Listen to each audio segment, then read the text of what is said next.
Overwatch is a colorful team-based first-person shooter game developed and published by Blizzard Entertainment and released on May 24th, 2016 for PlayStation 4, Xbox One, and Windows.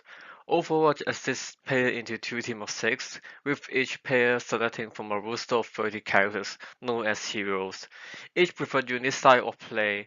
Players on the team work together to secure and defend control points on the map, or escort the payload across the map in a limited amount of time. Overwatch is a game published all over the world and have sold over 55 plus millions of copies. This video will show how diversity Overwatch is from the gender and cultural representation of the game. Overwatch is, without a doubt, one of the most diverse video game histories. Heroes and secondary characters that span a surprising number of races, gender, nationalities, orientation, and condition. In a world where the most relatable trial most video game characters have is that may have just been human, Overwatch literally have something for everyone. There are now 30 heroes in Overwatch. Overwatch portfolio of 36 roles features 13 women, 12 men, and 5 non-humans. Earth was very challenging for the Overwatch development team. Everyone wants to know that Overwatch has someone represent from every country. So Overwatch team create a universe where at any moment, people can believe that anyone from anywhere may be the next characters. No players will be shocked by a South Pacific Islander or an Actilian become the next heroes. So in Overwatch, it was less about the obligation they have to represent everybody and more about creating an approachable, welcoming world where people feel safe and comfortable. This standard of diversity is important to the game itself. It makes characters distinctive, more characters for people to identify with, and is the right thing to do. On March 25th, 2016, Blizzard phone user first started a discussion thread in Overwatch beta feedback page, asserting that the victory pose of Tracer, one of the most well-known playable characters, is irrelevant to her character's trait and therefore unwantedly objectifies her into a female sex symbol. For the weekend, fifth thread on Tracer victory pools developed into a lengthy and messy debate with hundreds of other users debating on a wide range of tangential topics, from Blizzard art direction and marketing strategy to objectification of female video game characters. On March 28th, Jeff Kaplan, the game director of Overwatch, replied to the thread by pledging to replace the character pose, which ineffectively led to the escalation of an already tense debate on the forum. After a week, the game was updated to include a replacement for the original, which was followed by praise by the fans for being more fitting with Tracer's personalities. Blizzard's decision to modify Tracer is an example of creative freedom.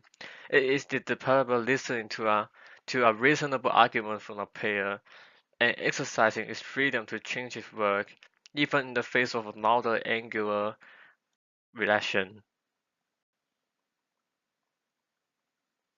There are currently 21 maps available for standard gameplay. Different maps in Overwatch show a different culture's representation.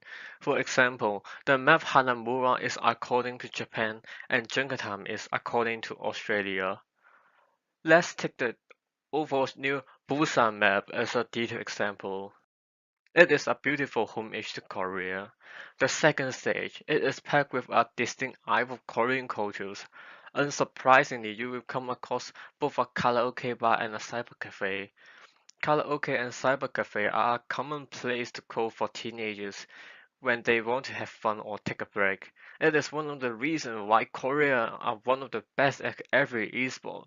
Good high-end PCs much accessible for gamers in Korea since cybercafes are at everywhere and at affordable prices.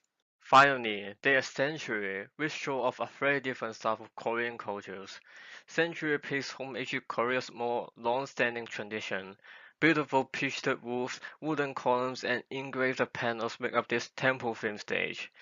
This one is alive with its own temple structure and is surrounded on all four sides by raised areas. Overwatch also take interesting cultural representation like festival and traditional story into the game. For the Lunar New Year 2017, Overwatch makes sure to include Korean culture as well as Chinese. Even though both China and Korea celebrate Lunar New Year, they celebrate it completely differently, explained by Kaplan. The color patterns and the music are different. So the team did an event called Overwatch Year of the Roosters. When the players started the game, there were two screens.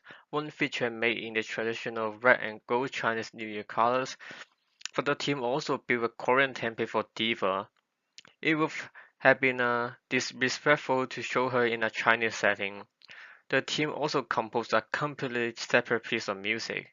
Jeff Kirby explained that we did the research and realized that if we work carefully, we may come across as very offensive even as we were trying to honor those cultures. These sorts of cares have been rewarded in Korea, where Diva is very popular. A famous group of Overwatch fans were photographed wearing Diva insignia at the Seoul Women's Merge earlier this year.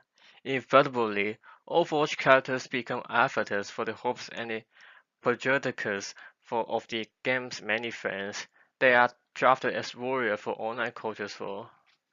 As, as part of Overwatch Lunar New Year celebration of 1070, four heroes Reinhardt, Zenyatta, Winston, and Rojo will be decked in Journey to the West inspired skin. This cultural and gender representation in the game is really run up, and as Overwatch players, it is pleased to see Blizzard is listening and acting to make the game more enjoyable for every player around the world.